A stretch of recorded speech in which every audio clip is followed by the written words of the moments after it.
Hey,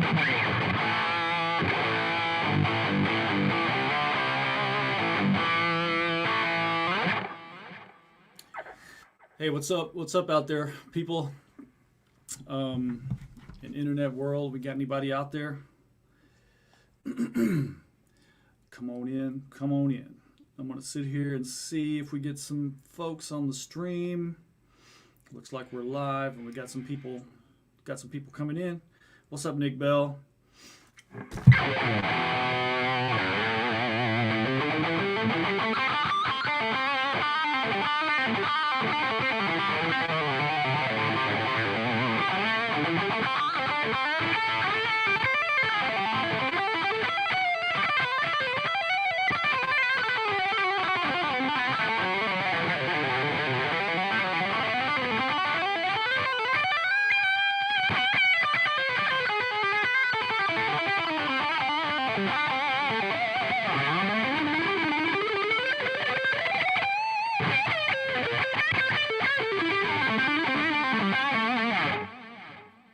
Howdy, Doc. What's up, Tone Shack?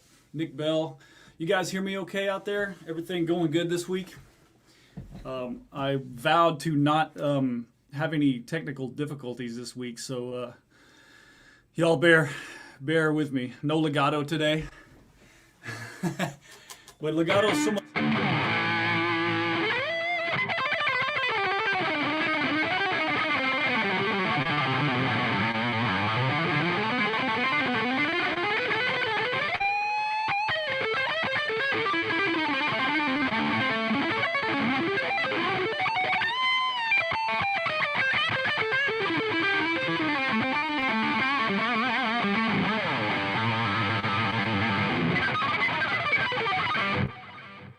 Bell tribute.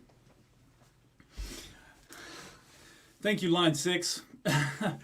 I did not lift today, Lucius, but I did do plyometrics.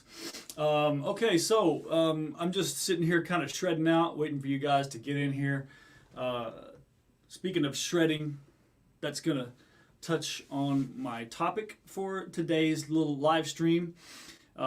Everything looks good to me. Hopefully the audio is good for you guys and the video is good. Ross, that was you. What's up, brother? Good to see you, man. So yeah, I just wanted to share with you guys this preset that I constructed not too long ago, and I just call it Rock Solo.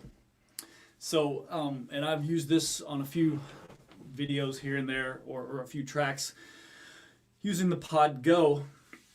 And you know, it's not like a super mysterious preset or anything. I don't think there's any crazy secrets to it. It's really just kind of showcasing how good this amp sounds, and I'll show you guys you know, what I do to create this like really nice high gain sustain sound. So I guess I will start. I'll show you guys the overall preset that I'm using.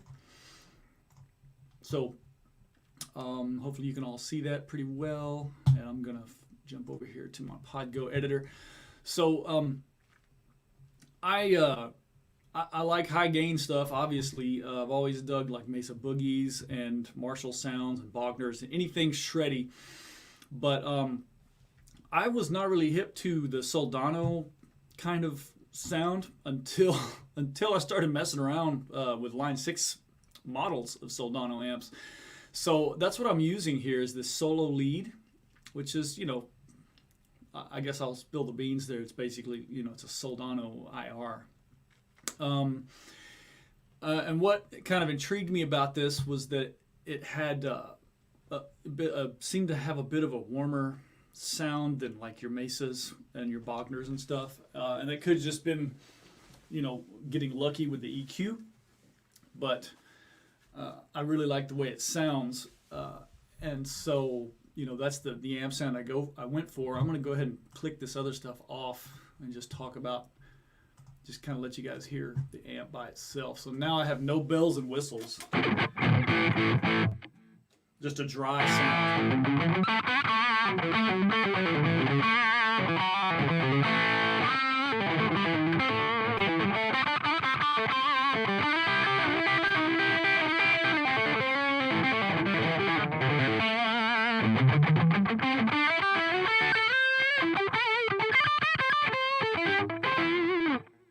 So that's pretty dry. I'm on my bridge pickup, and I've got my my coil tap set on humbuckers, I can kind of go through building this thing for you.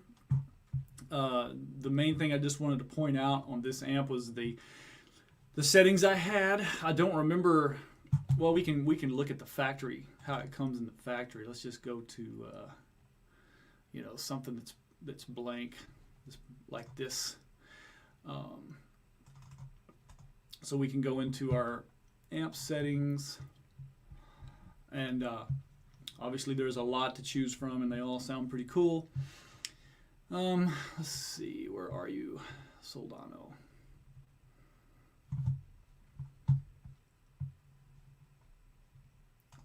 Whoops, I think I'm using this guy. Okay, cool. So I didn't really change too much. The drive this is the factory setting right here. I did raise my mid and treble for this one. Normally I boost my treble up, or my mid-range, quite a bit, and on this I started thinking maybe that was a problem for people engineering or listening. Maybe they don't enjoy mid-range as much as me.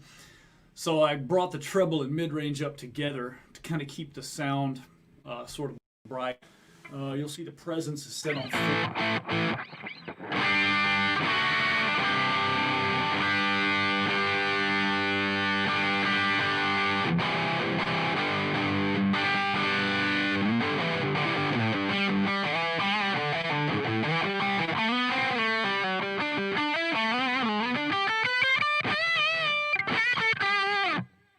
That's dry. Typically, I'll bring the presence up a bit. We'll go to like 5.5. How about that? And I leave the sag alone. But moving over to the cabinet, I will show you specifically. I did change the mic on mine to warm it up some more. And this is, as you see, it's set to a 57 dynamic. So I changed that to the 160 ribbon mic. I just like ribbon mics. You may notice, I don't know, it may be hard to tell, but to me, at least in person in the room, the 160, just a ribbon mic in general, just kind of, I feel like it brings out the woody tone of a guitar, even with a lot of, especially if you go into like the single coil type sound. So now I'm on my neck pickup with the single coil.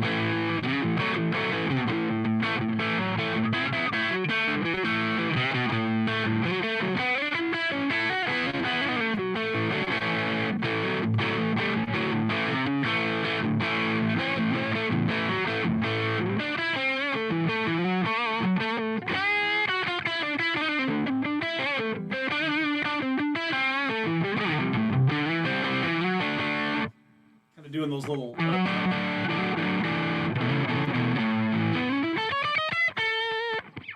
of the double stop type stuff. I feel like I just hear the wood grain. I don't know if that makes sense.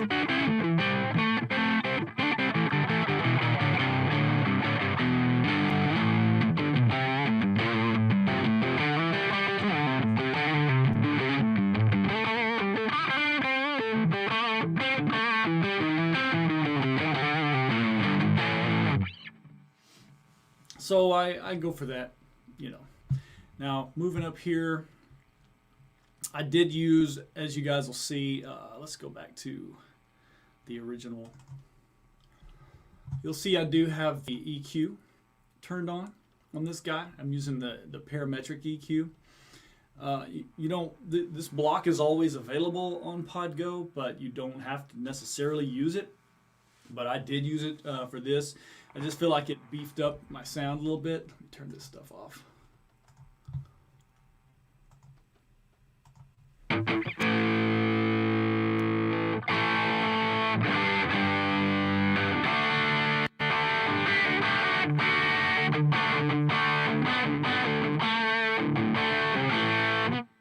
Very rock and roll, I feel like.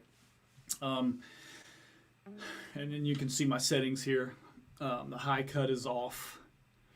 I do have this low gain set right here at 0 in the middle. This may be completely factory. It's been a few months since I've created this preset. And like I said, I don't always use the EQ, but you have it, so hey, let's use it.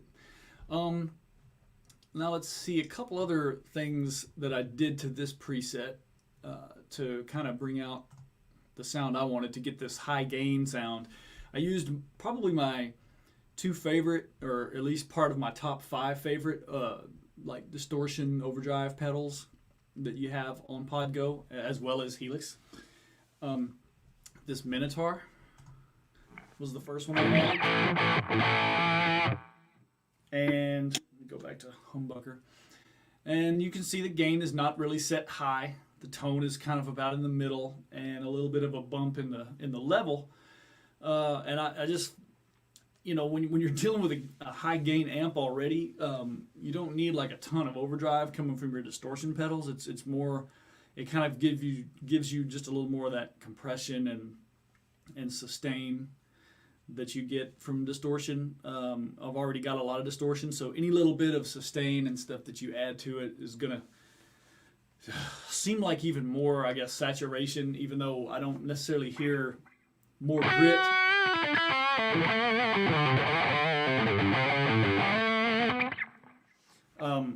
I do feel like I've got this more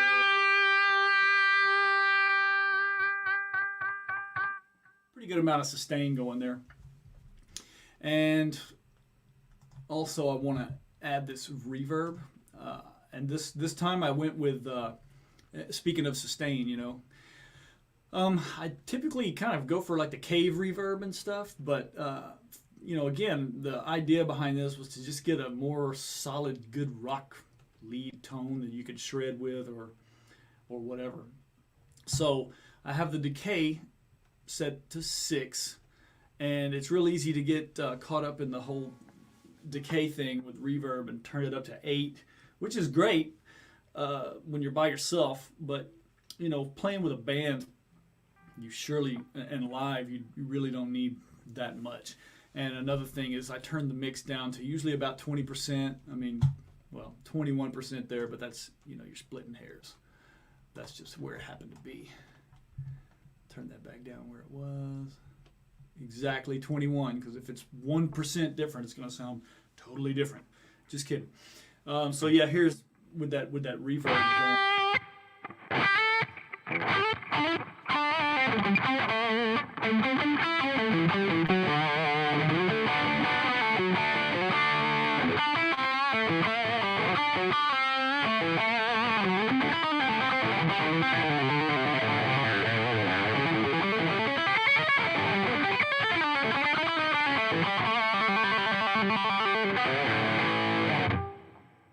So you see, there's a little bit there. It just gives it a little dimension, but it's not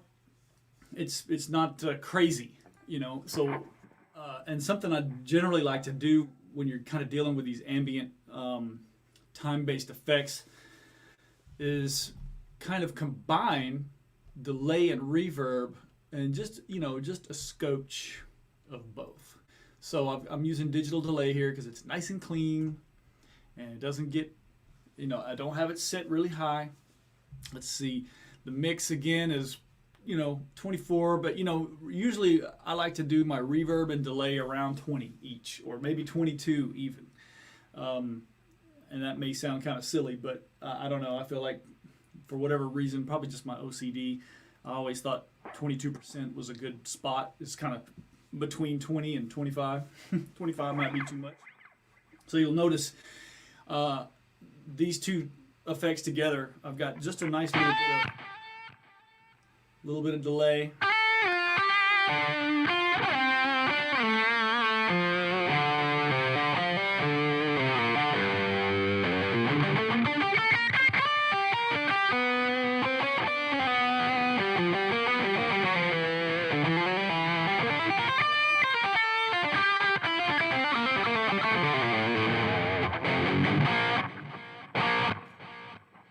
So just a good little bit of...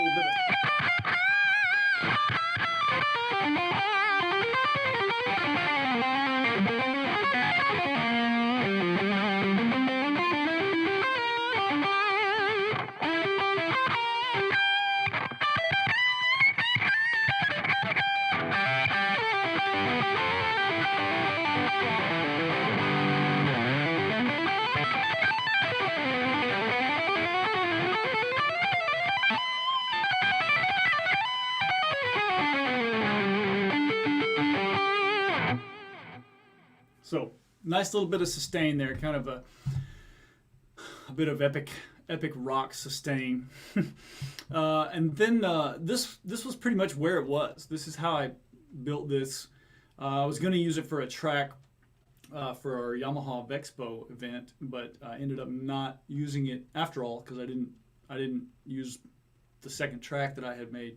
But when I was kind of prepping for this stream, I was just trying to get some serious shred going, so I decided to add a little more distortion, and I used my other favorite, the Tima. This is a great sounding pedal. To me, these two together, or these two individually, are just, they sound so good. Really wholesome and mature, if you will, but just they just have the best kind of like overdrive to them. Little more aggressive than a Tube Screamer, I think, although I love the Tube Screamer as well. Tube Screamer is just a little warmer than what I was going for. You can see this guy's, everything is just set down the middle. Clipping, I've got it set to up. I don't think I did anything with this pedal. I just basically put it here at the beginning of my chain, and I like the way it sounded. It gave me a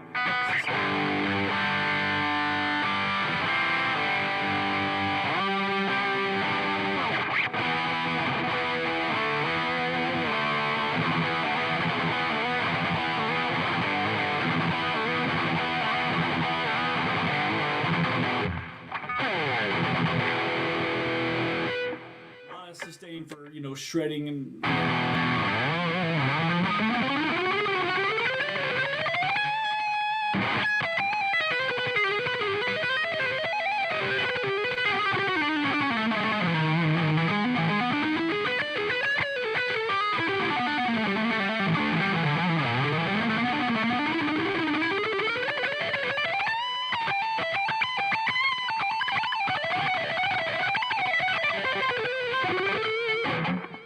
slop there too, so that never hurts, or maybe it does, I don't know.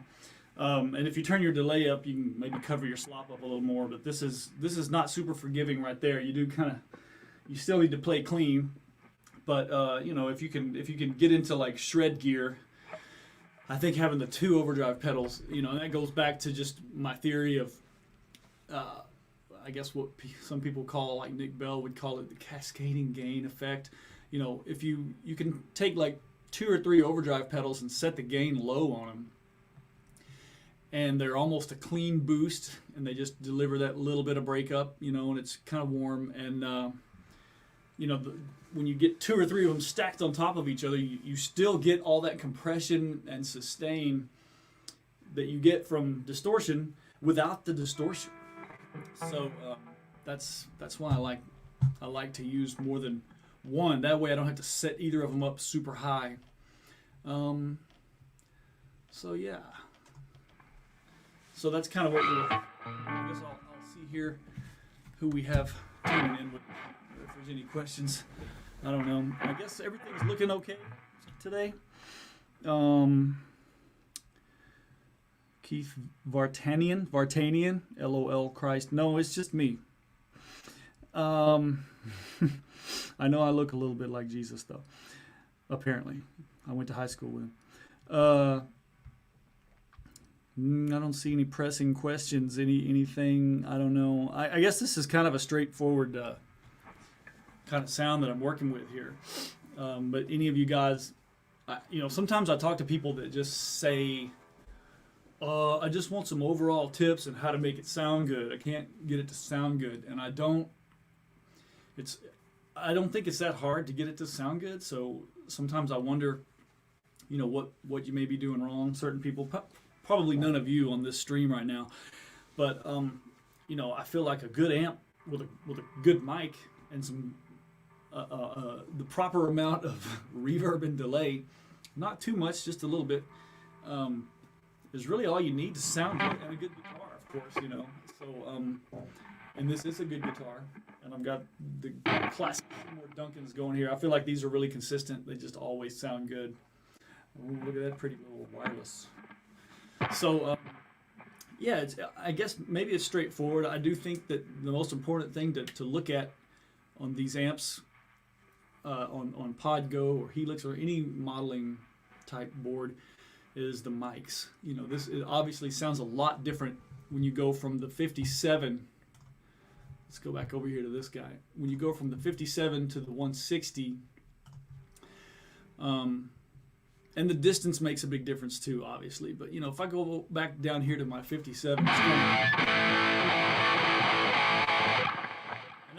that's not necessarily a bad sound. It's just a little more aggressive, a little, some may say harsh. I don't know if you consider that harsh.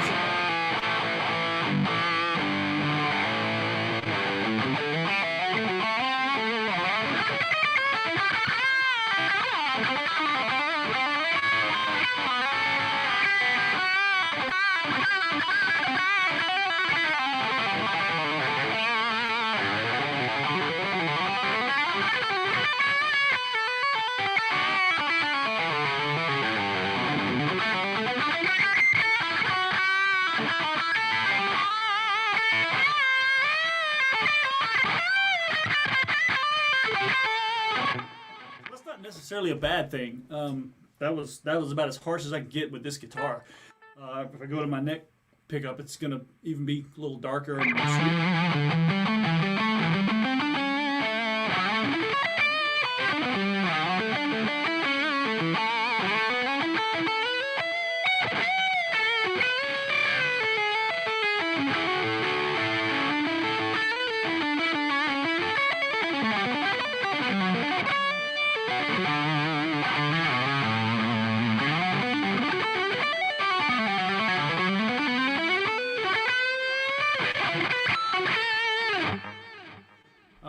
but hopefully you can notice. Oh, and I will say this mic, the 4038, is probably the darkest sounding mic on Podgo or Helix, and I love it. I usually use it for clean stuff when I'm going for more of a jazzy sound, but listen to how dark that sounds. Immediately you can hear the difference, you know, the darkness of the...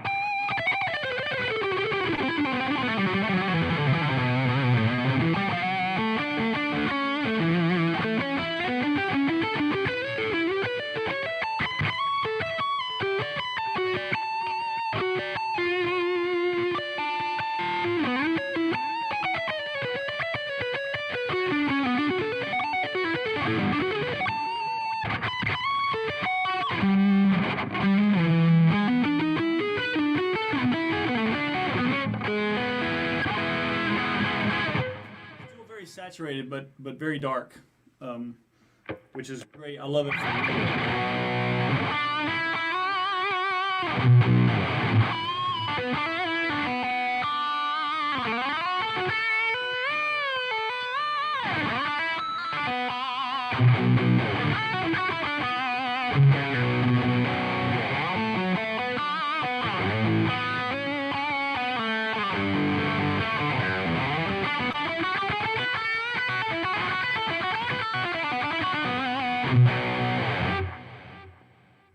Nice little delay. But again, like I said, for this preset, I went with the more of a little bit. Where'd you go? There we go. The 160 ribbon. Like I said, I just feel like it gets a nice woody nuance to it.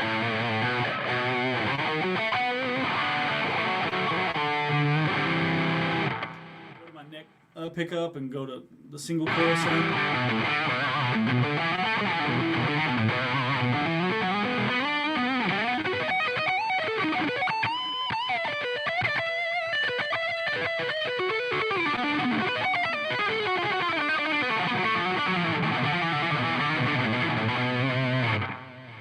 So almost gets kind of an Ingve sound, even though you know he's known for using Marshalls more, but it does kind of have this woody single coil.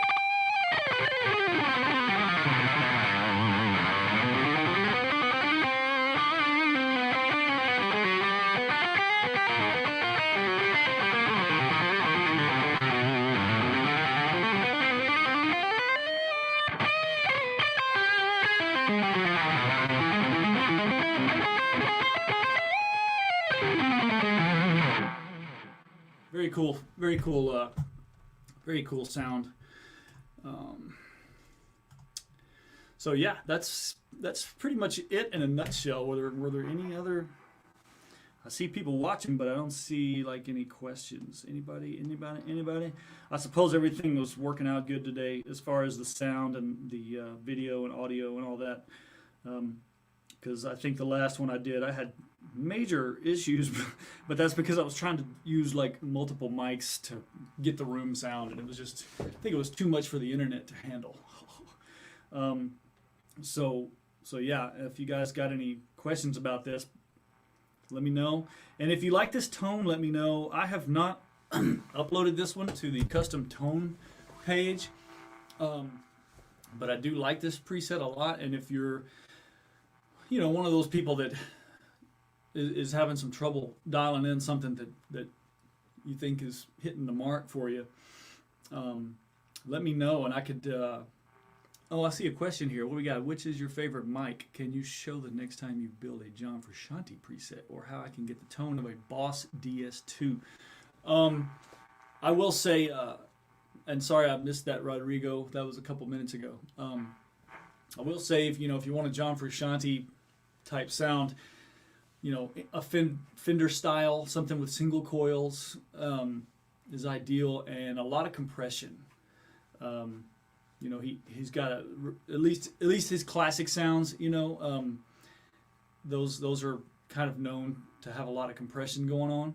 So I feel like if you've got a good single coil pickup through a tube amp, something not really high gain, but maybe a little grit and a bit of compression. Now, of course, John Frusciante, say what you will, the dude sounds great, and I think he's really good at what he does. He's really good at getting like a funky R&B sound almost, even though he's a good rock player too.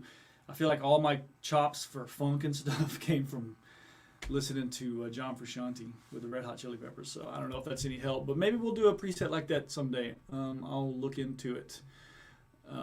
So yeah, the acoustic sim sounds so brittle.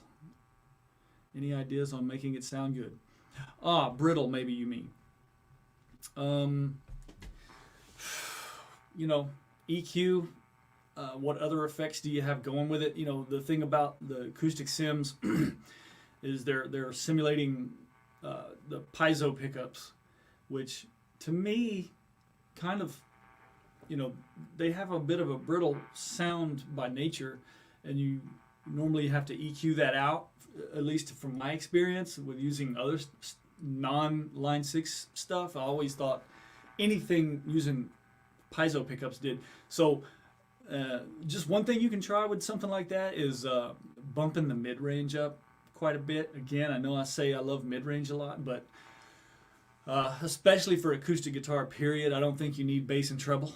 I think you just need mid. But, a lot like Taylor's, a lot of times they have like the bass and treble. You have bass and treble. You don't really have a mid-range.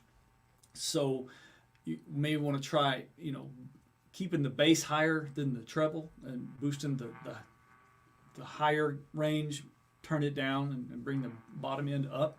I think that's a big help when it comes to getting an acoustic simulator to sound good.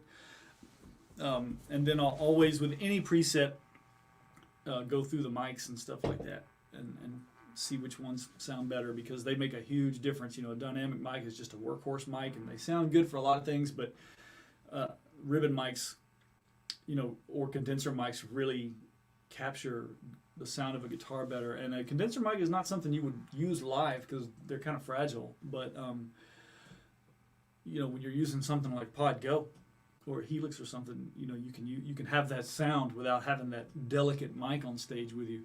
So maybe try. Always remember to try your different mic options and stuff like that. Matt Krill, thanks, man. Appreciate it. So yeah, guys, that was helpful. If anybody's curious, you can reach out. If you want to DM me on my Instagram or subscribe to my YouTube channel, I'm trying to get more content on there. So if you have a question, you can DM me on one of these platforms. And if you would like me to load this, or maybe I'll just upload it to a custom tone page anyway, but I have not done that yet. So if enough people are interested in that, or if somebody just tells me I have to, I'll do that, and you guys can have this preset. But it's a fun preset.